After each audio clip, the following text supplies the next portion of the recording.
Hello, how are you? I just finished reading Kazuo Ishiguro's new novel, Klara and The Sun, which I've been hugely anticipating. I'm a big Ishiguro fan. I think probably my favorite book by him is The Unconsoled, which I know is a controversial choice. Everyone has their own favorite book by Ishiguro. If you want to let me know yours in the comments below, we can have a chat about it. But also, this is one of the publishing events of the year because this is the first novel that Ishiguro has published since he won the Nobel Prize for Literature in 2017. And it's also his first novel since 2015 when he came out with The Buried Giant, which is a great novel. And I just loved reading this, and I want to talk about why I think it's so excellent. But I want to do my best to avoid giving any spoilers because this is a very plot-driven book. There's a lot happening behind the scenes, which isn't revealed until later on. So I want to preserve that reading experience for if you haven't read the book yet, but if you have read it and want to talk about some of these points and some of the larger themes of the book that these plot twists bring out, then please let me know in the comments below and we can have a chat about that. But yeah, want to avoid any spoilers. And I have to say, even though I am a huge Ishiguro fan, I was slightly skeptical going into this book because if you read about the story from the outside, it's about an artificial friend, or AF, who is waiting in a store for a child to purchase her, and it's told from her perspective. And that does sound very similar to the plot of Toy Story and other stories like that. It's sort of similar to Pinocchio as well, and sort of similar to his previous novel, Never Let Me Go, in terms of thinking about what makes us human. And but any reservations I had sort of regarding about the familiarity of this story was completely swept away once I got into reading the book because his style is so engaging and tense, and there's a real sense of tension that he builds throughout this story as you slightly feel that darker things are going on behind the scenes. And she has a very innocent, wholesome point of view, sort of looking at the world with wide-eyed wonder and learning about it. And she's very observant, and that's something that's very particular about her character. And it does, in a way, I think it's not a coincidence that this feels very much like a children's story, like Toy Story, because in an interview recently that Ishiguro gave in The Guardian, he describes how he initially conceived this novel as a children's book. And so I think some of that is sort of preserved in the story, in that it's about a relationship between this artificial friend doll that is purchased by a child and their relationship with each other. But also it is so unsettling and dark how there are larger issues in the background which you are only vaguely aware of at first and then become more prominent as the novel goes on. And I think the sweetness of this narrator's perspective, this artificial friend, makes the story even darker because you get one side of the story is this very sweet storyline about how this artificial friend is trying to help her child's owner in this sort of act of faith. And but then the other side of the story is about things going on in the family and in the larger society in this sort of unspecified future in America, which we don't become aware of until later on. And both these storylines sort of play out at the same time. So on the one side, you get this very light storyline, and on the other side, you get this very dark storyline, and how those intertwine with each other is so suspenseful and gives much bigger meaning, I think, to the whole message of the story about companionship and love and loneliness. And this is a novel, I think, which is very much about loneliness, and it self-consciously talks about loneliness a number of times in the story, and how Klara, the narrator, is perceiving loneliness in the humans around her, and how they're trying to assuage that, and the lengths that they go to try to avoid loneliness. And if you think about it,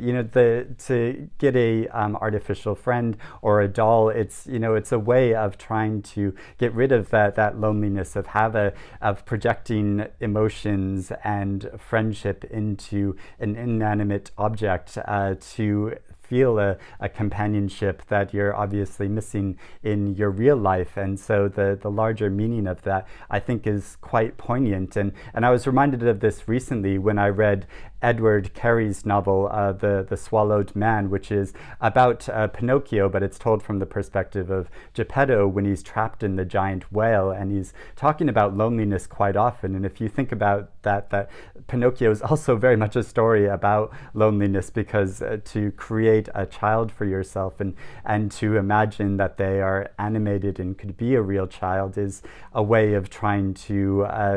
get over that sense of loneliness. So I think this is a novel very much about that question, but also about the way that love forms in these relationships, and also the relationships we have with other people, and the form that love takes, and the way it changes over time, and the sort of obligations of love, and the expectations for it, and also the way it can be stretched and distorted by larger events that are occurring in our lives and within the larger society. And also, what I really appreciate about this novel is the tension that it gives in the perspective. Because she is an artificial being, you're seeing the world through this slightly distorted perspective, and the way she perceives it is different from how humans perceive it, the way she orders what she sees, and it gives a slightly surreal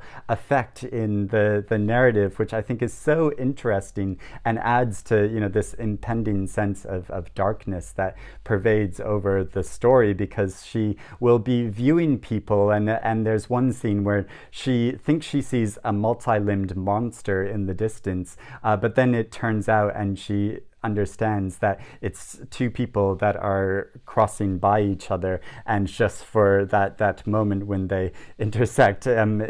seen from her perspective, it seems like a monster to her. And you often get this where, especially when she's looking at groups of people, it describes how she sees them almost in boxes, and parts of their bodies become compartmentalized in these different boxes, and that gives such a creepy effect, but also it seems really true to her perspective as a computerized being. However, because you are getting this first-person subjective perspective by someone who isn't a human and hasn't grown up in this society, you get a necessarily limited perspective of what's happening in the wider world. And I think in some ways this is slightly convenient for Ishiguro to write in this way, because it means he doesn't need to fully flesh out this world and this slightly dystopian future where it's become a very classist society, and one which has been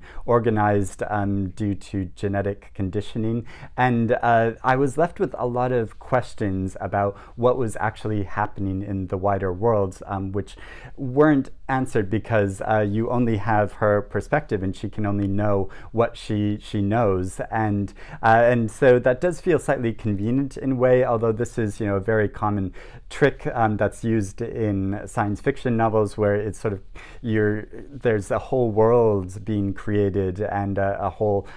future which you assume that the author has fully imagined out, but which you only get small pieces of and suggestions of. And so it does mean that he doesn't go too far into these larger ideas, but he does give enough of a suggestion of what is happening around you to feel like you get a sense and an understanding of what's going on. And it is still meaningful, I think, what he's saying about the inevitable consequences of technological advances and how that will will shape human relationships and society and create, different classes, also to do with the environment and social divisions, but also sly references he makes in the novel. Like there's one character named Melania Housekeeper, and her character and how her story plays out, you think must be some kind of commentary on the former First Lady and those larger political issues. And Ishiguro did say in an interview that he wasn't intending to refer to that, and that he was just looking for a common Eastern European name, although there are lots of common Eastern European names and lots of other names he could have used, so it does seem quite a pointed reference. Overall, I do think the novel is really effective and moving, especially on the story level. How he presents so many compelling details which build up over time, over the course of the story, and makes little suggestions and hints which keep you gripped throughout reading it, and I just wanted to know what was going to happen. I found it a completely riveting read, and also very moving how it ultimately played out. It didn't play out how I was expecting it to, and I think there's lots of ambiguities about it and lots of different ways you can take it and interpret it. So I know it's a book that I'm going to be thinking about for a long time. I think it's a very clever novel in all of the insights it gives and the way the story is constructed, but also, most of all, it's an emotional, very moving story that I got completely wrapped up in, and towards the end of the book I felt a lot of heartache, and I just think it's excellent. So I would love to know what you think of this novel, or if you're really anticipating reading this novel yourself. Please let me know in the comments below, and we can have a chat about it, as well as our favorite Ishiguro books, and I will speak to you again soon. Bye-bye.